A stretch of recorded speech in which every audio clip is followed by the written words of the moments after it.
I was thinking about relationships and when there are disputes in relationships. And a couple of things came to mind to mention about that.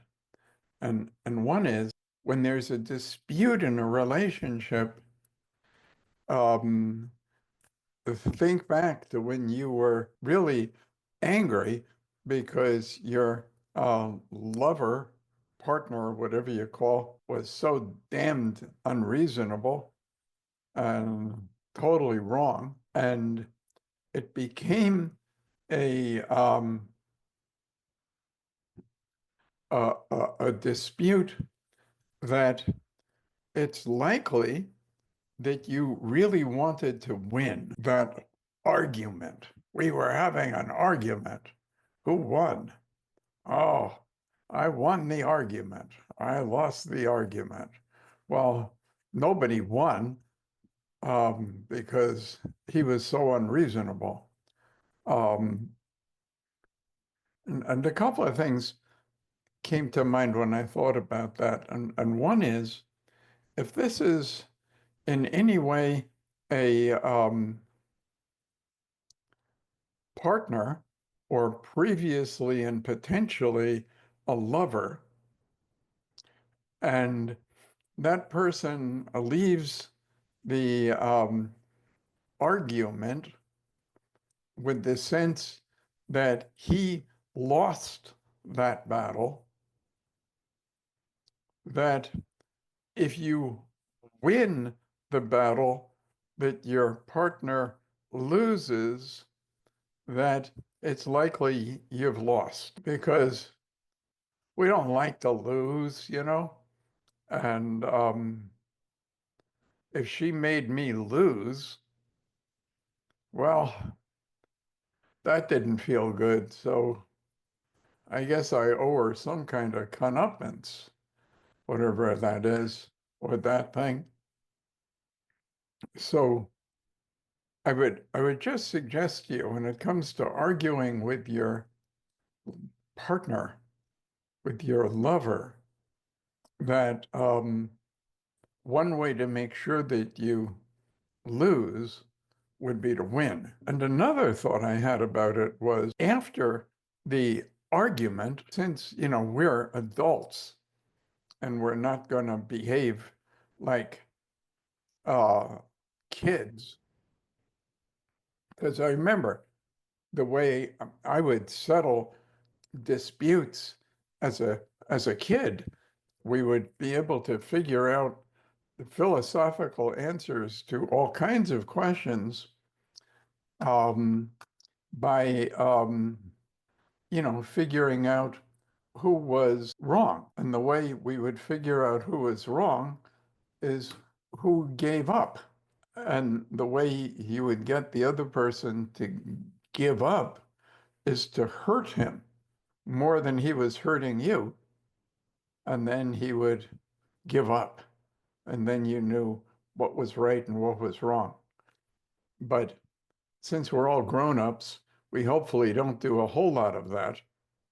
Um, so what we do instead often is to see who can stay um, distant longest. So it's kind of like, boy, you guys have been arguing, haven't you? Yes, he's so unreasonable.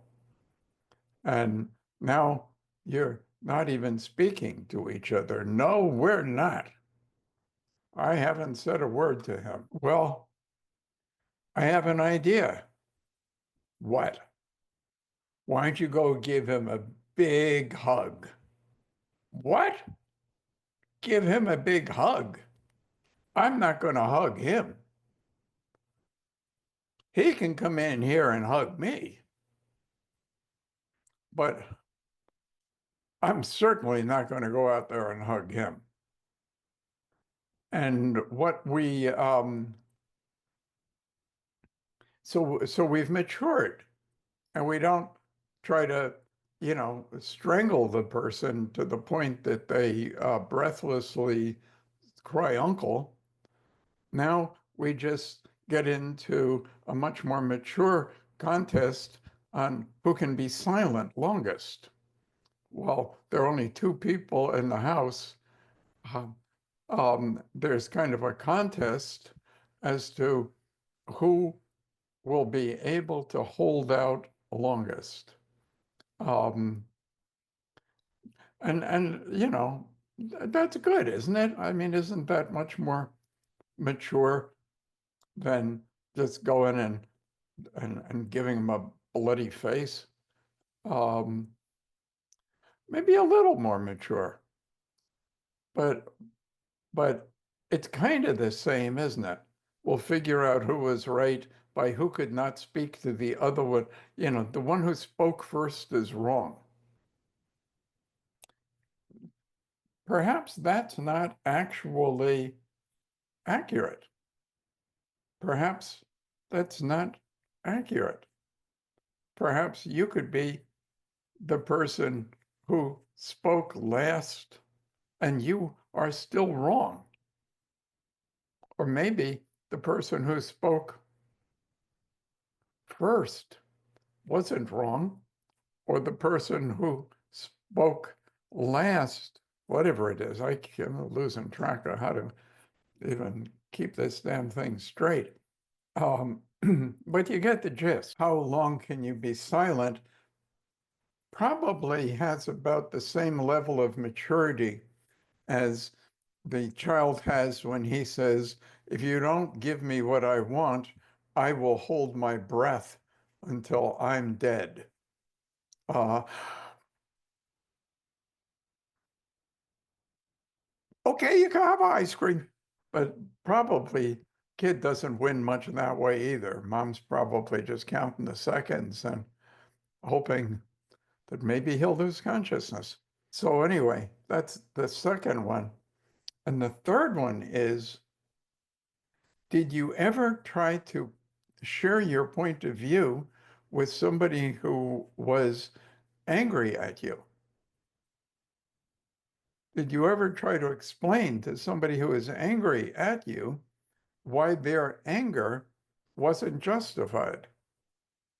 And I mean, just even logically explain to them why they might be wrong while they're angry and yelling at you. So I'm thinking if you're trying to explain to somebody why they're wrong while they're yelling at you, it's very similar to attempting to force feed somebody who's vomiting. Get the visual on that one. Oh, and don't just stop with what it looks like. What about what it sounds like? What about what it smells like? Think about you've got this spoonful and saying, come on, open wide, and is like projectile vomiting all over your face. Um, so that would be crazy. You wouldn't do that. But some of us actually trying to convince people that they are incorrect while they're busy screaming at us. Next time, think, well, I'll do that right after I successfully feed people while they're vomiting, because that that makes about as much sense. Um, and in the RRT world, I I spend a lot of time just teaching people how to be able to hear what somebody else has said. And I realize, you know, people are really not very good at understanding what other people are saying to them. In fact, this will warm your heart as you realize that generally when you're talking to people, they're waiting for you to stop. Just like you are certainly waiting for me to stop.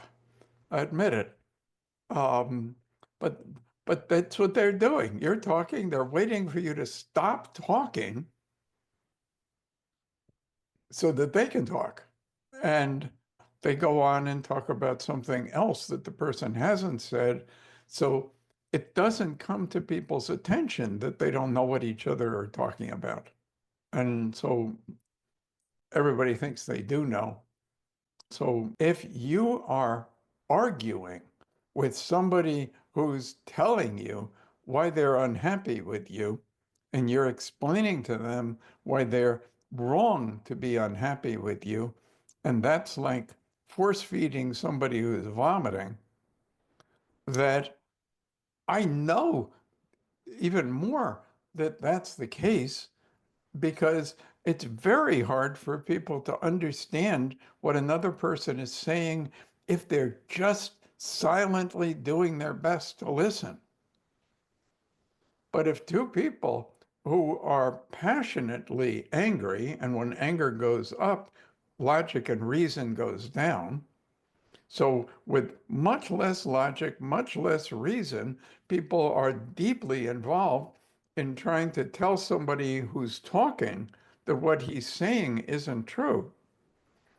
The likelihood that that will end in any kind of good resolution um, goes down. And I have the solution for you. Ready for this? Take turns and try to get into the power position first. And the power position, because if that person's yelling at you and telling you you're wrong, she's your enemy. If she's your enemy, you want power. The way you get power is not by talking, but by getting information about that person and his perspective.